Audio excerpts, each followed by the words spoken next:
पिछले भाग में आपने देखा तीनों राजकुमारों को अपनी शक्तियों का ज्ञान हो जाता है और वो राजा द्वारा दी गई सजा से भी मुक्त हो जाते हैं।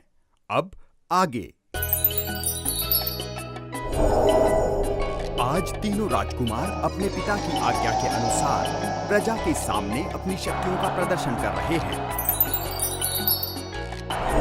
सबसे छोटे राजकुमार अर्जुन अपनी शक्ति का जौहर दिखाने पधार रहे हैं।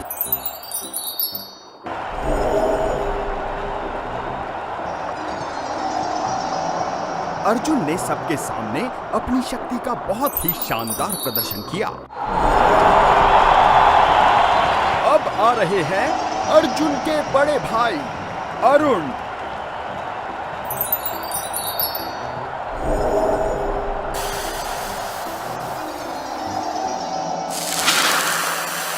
अरुण के शक्ति प्रदर्शन से प्रजा बेहद उत्साहित हो जाती है। क्या बात है, हमारे राजकुमार कितने शक्तिशाली हैं। किसी दूसरे राज्य की क्या मजाल कि वो हमारे राज्य पर हमला करे। ये बात एक अनजान शख्स सुन लेता है। अब पधार रहे हैं राजकुमार अरुण और अर्जुन के बड़े भाई।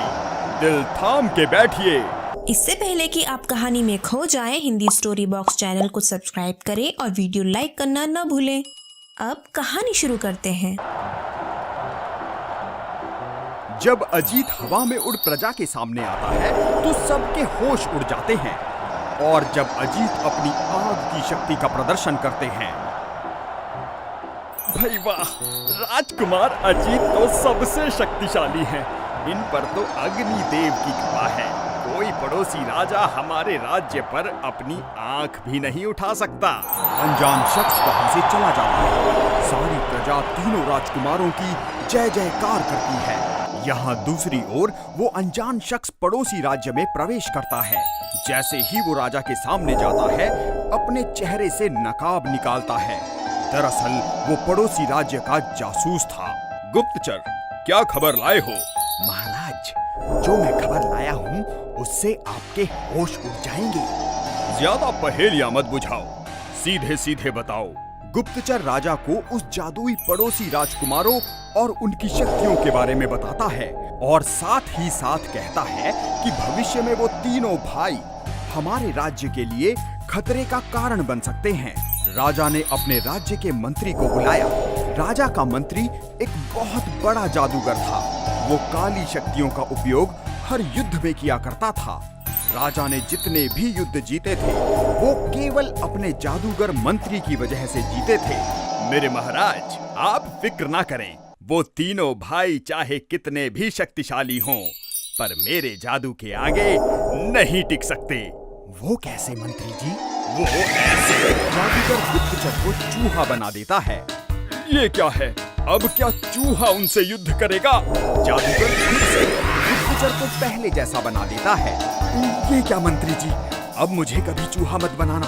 महाराज, मैं आपको केवल अपनी शक्तियों का नमूना दिखा रहा था। अब आप जो देखोगे हो सकता है उससे आपके होश उड़ जाए। जादूगर ने अपनी शक्ति से गुप्तचर को 3 मुंह वाला शेर बना दिया, जिससे देख सभी सैनिक भयभीत होकर भाग गए। ये क्या है? इसे दूर भगाओ। राजा भी उस 3 मुंह वाले शेर से डर जाता है। डरिए मत महाराज, ये हमें कोई नुकसान नहीं पहुंचाएगा। ये हमारा गुप्तचर है। ये हमारी सारी बातें समझता है। जादूगर उन 3 मुंह वाले शेर को उन भाइयों के राज्य में जाने का आदेश देता है। अब वो 3 मुंह वाला शेर उड़ते हुए राज्य में आ जाता है। उसे देख प्रजा भागने लगती है। उस 3 मुंह वाले शेर ने कई मासूम लोगों की जान ले ली। अब इसकी खबर राजा तक पहुंचती है। राजा अपने तीनों राजकुमारों को उस शेर को मार गिराने का आदेश देते हैं। शेर राज्य में खुलेआम घूम रहा था। तभी वो तीनों राजकुमार वहां आ जाते हैं। सबसे पहले अर्जुन ने अपनी शक्तियों का उपयोग किया और शेर को रोकने की पूरी कोशिश की, पर शेर रुकने का नाम ही नहीं ले रहा था। अब अरुण ने अपनी शक्तियों के बल पर शेर को रोकना चाहा, पर शेर बहुत ही शक्तिशाली है। अंत में अजीत शेर को पीछे जाने की चेतावनी देता है। पर शेर उनकी ओर बढ़ता ही जाता है। अजीत ने अपनी संपूर्ण शक्तियां लगा दी, पर शेर को कुछ नहीं हुआ। दरअसल शेर के अंदर तीन जादुई शेर की शक्तियां थी। इसी वजह से वो उन राजकुमारों पर भारी पड़ रहा था। अचानक से वो शेर सबसे छोटे राजकुमार अर्जुन को घायल कर देता है। ये देख अजीत अरुण और अर्जुन को वापस महल ले आता है। राजकुमार अजीत अपने पिता को जो हुआ सब बता देता है। पिताजी, उस 3 मुंह वाले शेर को हराना नामुमकिन है। नामुमकिन कुछ भी नहीं है इस दुनिया में। तुम तीनों ने उस 3 मुंह वाले शेर पर अलग अलग अपनी शक्तियों का प्रहार किया, जिससे उसका बाल भी बांका नहीं हुआ। अगर तुम तीनों एक हो जाओ तो दुनिया की कोई ताकत तुम्हारा सामना नहीं कर सकती। इतने में एक सैनिक भागते हुए आता है और बताता है कि वो 3 मुंह वाला शेर महल में आ चुका है। पूरे महल में अफरा तफरी मच जाती है। शेर राजकुमारी की ओर बढ़ रहा होता है। डर के मारे राजकुमारी की हालत खराब हो जाती है। इतने में वहाँ 3 राजकुमार उस शेर के सामने आ जाते हैं। शेर जोर से दहाड़ मारता है, जिससे पूरा महल हिल जाता है। अजीत कहता है, पिताजी ने कहा था अगर हमें इस शेर को हराना है तो हम तीनों को एक होना होगा। अब वो तीनों भाई अपनी शक्तियों को एक करते हैं। अरुण और अर्जुन अजीत के भीतर समा जाते हैं। अब वो तीनों भाई एक हो चुके थे। उनका ये रूप देख सभी हैरान हो जाते हैं। शेर उन पर छलांग मारकर हमला करने की कोशिश करता है, पर एक जोरदार मुक्का शेर पर पड़ता है और वो दूर जा गिरता है। शेर अपने तीनों मुंह से आग फैलाने लगता है, पर उन भाइयों पर उस आग का कोई असर नहीं होता है। तीनों भाई शेर पर अपनी शक्ति से हमला करते हैं, फिर उस शेर पर ठंडी हवा छोड़ते हैं, फिर आग से उसके टुकड़े टुकड़े कर देते हैं। और इस तरह उस 3 मुंह वाले शेर का अंत हुआ। इस कहानी से हमें ये शिक्षा मिलती है कि दुश्मन कितना भी बलवान हो, पर अगर हम मिलकर उसका सामना करें तो हमें कोई हरा नहीं सकता। विलियम जंगल के रास्ते से जा रहा होता है। मन में उसके कई सवाल चल रहे थे। हमारे गांव की गरीबी कब खत्म होगी, न जाने ऊपर वाला हम गरीबों पर कब अपनी मेहरबानी करेगा। चलते चलते विलियम काफी दूर निकल आता है। यहाँ एक जादूगर जंगल में 3 मुंह वाला जादुई तोता पकड़कर ले जा रहा होता है। अचानक जादूगर के सामने शेर आ जाता है। जादूगर, ऐ शेर, यहाँ से भाग जा, नहीं तो तुझे अपनी शक्तियों से चूहा बना दूंगा। शेर ने जोर से दहाड़ मारी, इतनी तेज दहाड़ जिससे तोते का पिंजरा खुल जाता है और वो जादुई 3 मुंह वाला तोता वहाँ से उड़ जाता है। ये देख जादूगर बहुत गुस्सा हो जाता है और शेर पर अपनी शक्ति का प्रयोग कर उसे चूहा बना देता है। इससे पहले कि आप कहानी में खो जाएं, हिंदी स्टोरी बॉक्स चैनल को सब्सक्राइब करें और वीडियो लाइक करना न भूलें। अब कहानी शुरू करते हैं। विलियम चल ही रहा होता है कि उसे वो 3 मुंह वाला जादुई तोता पेड़ पर दिख जाता है।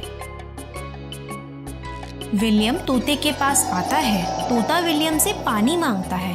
विलियम तोते को पानी पिलाता है, जिससे तोता विलियम से बहुत ही खुश था। मैंने कभी तुम जैसा बोलने वाला 3 मुंह का जादुई तोता कभी नहीं देखा। मैंने कभी तुम जैसा अच्छा इंसान नहीं देखा विलियम। मैं एक जादुई तोता हूँ, तुम जो चाहे मुझसे मांग सकते हो। तोता अपना आकार बढ़ाकर विलियम को अपनी पीठ पर बैठाकर उसे गांव ले जाता है। अब तोता अपने तीनों मुंह से बहुत सारे पैसे निकालता है, जिसे देख विलियम बहुत खुश हो जाता है। विलियम कहता है, मेरे गांव वाले बहुत ही गरीब हैं, क्या तुम उनके लिए कुछ कर सकते हो? हाँ जरूर। तोता अपने मुंह से बहुत सारा खजाना निकाल देता है। विलियम वो खजाना सभी गांव वालों में बांट देता है और उन्हें कहता है कि अब वो अपना जीवन सही से बिता सकते हैं। अब पूरा गांव बहुत ही खुशहाल हो जाता है। सभी के घर में खाने पीने की कोई कमी नहीं थी। हमारे सभी खेत बंजर हैं, क्या तुम कोई जादू कर सकते हो जिससे हम खेती कर सके? तोता अपने मुंह से 3 जादुई ट्रैक्टर निकालता है। तोता कहता है, विलियम, ये 3 जादुई ट्रैक्टर हैं। तुम एक ट्रैक्टर को अपने खेतों में चला सकते हो, जिससे कि तुम्हारे खेत फिर से हरे भरे हो जाएंगे। विलियम उन तीनों ट्रैक्टरों को गांव के सभी खेतों में चलवाता है, जिससे उनके खेत फिर से हरे भरे हो जाते हैं। किसी के पास भी अनाज की कोई कमी नहीं होती। यहाँ जादूगर पूरे जंगल में उस जादुई 3 मुंह वाले तोते को ढूंढ रहा होता है। चलते चलते वो जादूगर विलियम के गांव पहुंच जाता है और कुछ गांव वालों की बातें सुन लेता है। वो गांव वाले उस जादुई तोते के बारे में बात कर रहे होते हैं। जादूगर कहता है, अच्छा तो तू यहाँ छुपा है तोते, अभी विलियम कहाँ मिलेगा? जादूगर विलियम को अपनी शक्तियों से अपना बंदी बना लेता है। विलियम के पुकारते ही जादुई तोता वहाँ आ जाता है। तोता कहता है, जादूगर विलियम को छोड़ दे। पहले तू इस पिंजरे में कैद हो, तब मैं इसे छोड़ दूंगा। विलियम तोते को ऐसा करने से मना करता है। फिर तोता विलियम को बताता है कि जादूगर की सारी शक्तियाँ उसकी छड़ी में हैं। विलियम उस छड़ी को तोड़ देता है और जादूगर भी उसके साथ साथ खत्म हो जाता है। शिक्षा: हर जीव से प्रेम करे, चाहे वो दिखने में वो कैसा भी हो, तब ईश्वर भी आपसे प्रेम करेगा। अगर आप इस कहानी का दूसरा पार्ट देखना चाहते हैं तो नीचे कमेंट करके बताएं। इस कहानी का कौन सा भाग आपको सबसे ज्यादा पसंद आया, नीचे कमेंट करके जरूर बताएं।